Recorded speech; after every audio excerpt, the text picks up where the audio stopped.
David, so this is the archive issue, that's your chosen title. So if I was really mean and I said to you, you can only archive one outfit from the whole collection, which would it be? It's quite difficult because I would love to archive a couple of them, but if it only should be one, it probably would be a waistcoat from look number 23 with the big eyelets. I don't know, I just fell in love with this piece because we designed it in a very kind of effortless way, and it has everything that I love about design, and because it's quite sculptural, quite classy, timeless fabrics used.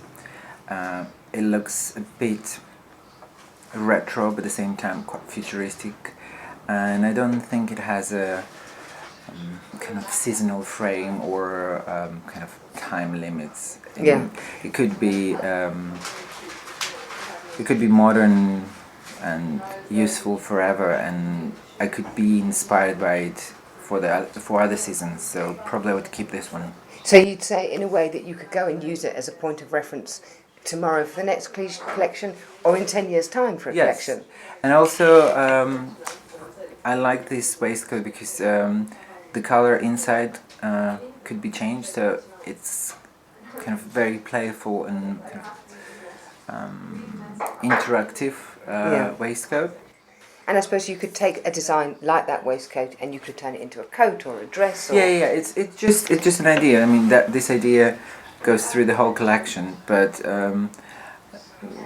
this particular waistcoat would kind of sum up the whole different ideas that goes through the whole lineup. So that's why I would keep this one. So when you said something very interesting, you said it was effortless. What makes effortless? In as much as anything's ever effortless. I think effortless in the same time that it's quite heavy and overdone piece, but it has this effortless feel to it because it was done at the very last minute, and when you don't have time and too much thinking process, and when you just do it like that, then what is effortless for me? Do you think sometimes, it's very interesting, I think sometimes when you're up against it, when you don't have the time to it's almost like your ego comes out of it because you're just in this race for time, in this creative process, when you have a barrier. Things do come, things do happen, things do fall into place because in a way you don't have that choice. Do you think sometimes that happens? Yeah, I mean, if you don't have time, you can create something amazing and something unfinished and raw. But if you catch the moment and find the right balance with no time, but if you have no time to make the decision, but if you had enough time to think through and prepare all the elements, then probably that's when this is going to happen. But those pieces slip into place because you've done all the prep work on it, so you've got the whole frame for the collection, and there are just certain pieces that slot into place very naturally. I mean, this was a piece like that. That's why I would keep it, because there's many other things that I obviously love from this collection, and also you've asked me just one outfit, but I can. So go on, I'll indulge you. Go on, tell me two or three others. I can have, I would probably archive those shoes. The Greyhound shoes. Yeah, because they're amazing. I mean, I absolutely in love with them, and when we designed them, I couldn't believe that we could achieve this amazing result. But a really good friend of mine, shoe designer that I work with every season, Alan, he always likes to kind of take the risk and challenge, and he was like, why not? And we developed this amazing wedge, which has quite a funny story behind, because to do this wedge you would need to have the form of the dog, and it was too late to carve it and prepare. Because basically you have to make a solid last and carve it out a negative shape, yes? No, it works a little bit differently. You cannot, because everything else that you design in metal or belts or whatever we do, you can have a 3D drawing, and they can do it. For this particular thing you cannot. You need to have a mold of actual dog to do it. So what we did, we bought like 1 meter sculpture, a real sculpture of greyhound, and he took it. Where from?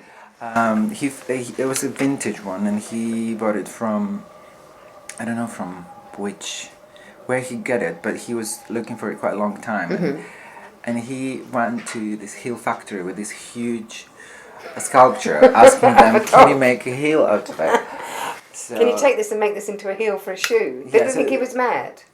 No, they said, or at least something, and that's how they started, and that 1 meter sculpture becoming to this beautiful wedge, and I think it's something very, again, something very kind of new and futuristic, but it's also timeless, because if you want to have it and archive it, it would be something that you would appreciate to look at it, later, and You can always take it out the archive cupboard and smile. yeah, I love this one. And It's they've been very popular, and also he's the sort of designer that he don't like making things just for the show, and they're 100% functional and comfortable, and they're wearable at the same time, which makes them even more amazing. Yes, because it's one thing to make a show for a shoe that's quite a statement. Yeah, we think it's quite easy to do that, just kind of build on and decorate the shoe. Yes. It's much more difficult to structure the whole thing and sculpt around the leg, that it is a then functional thing, because it's not just sticking the bits on. Yes. What was very interesting about what you've talked about is I've allowed you 2 pieces to go into archive. One being the waistcoat, which obviously you've done the pre-hard work, all the research, all the stuff that comes before, but you said that outfit fell into place, that waistcoat fell into place. And the shoe, which is almost the other end of the scale, which is almost technically impossible, and yet it was done. Do you think if you were to look back at those 2 pieces in 10 years' time, it's as much as the journey you went on the pieces that's important as the pieces themselves? I.e., there's a story with them. I think everything is important, but if I would take something from archive, actual pieces are important, because kind of finishings, the way they're done, and I don't know, weight of them and feel, because these 2 pieces would represent in general what I love about fashion and about design. So I hope every time I look at them, they'll inspire me to create something new, or it would be level that I achieve, or that I would expect myself to do only better or as good as they. So they become like markers for you. Lovely. Yeah, I think so. Lovely.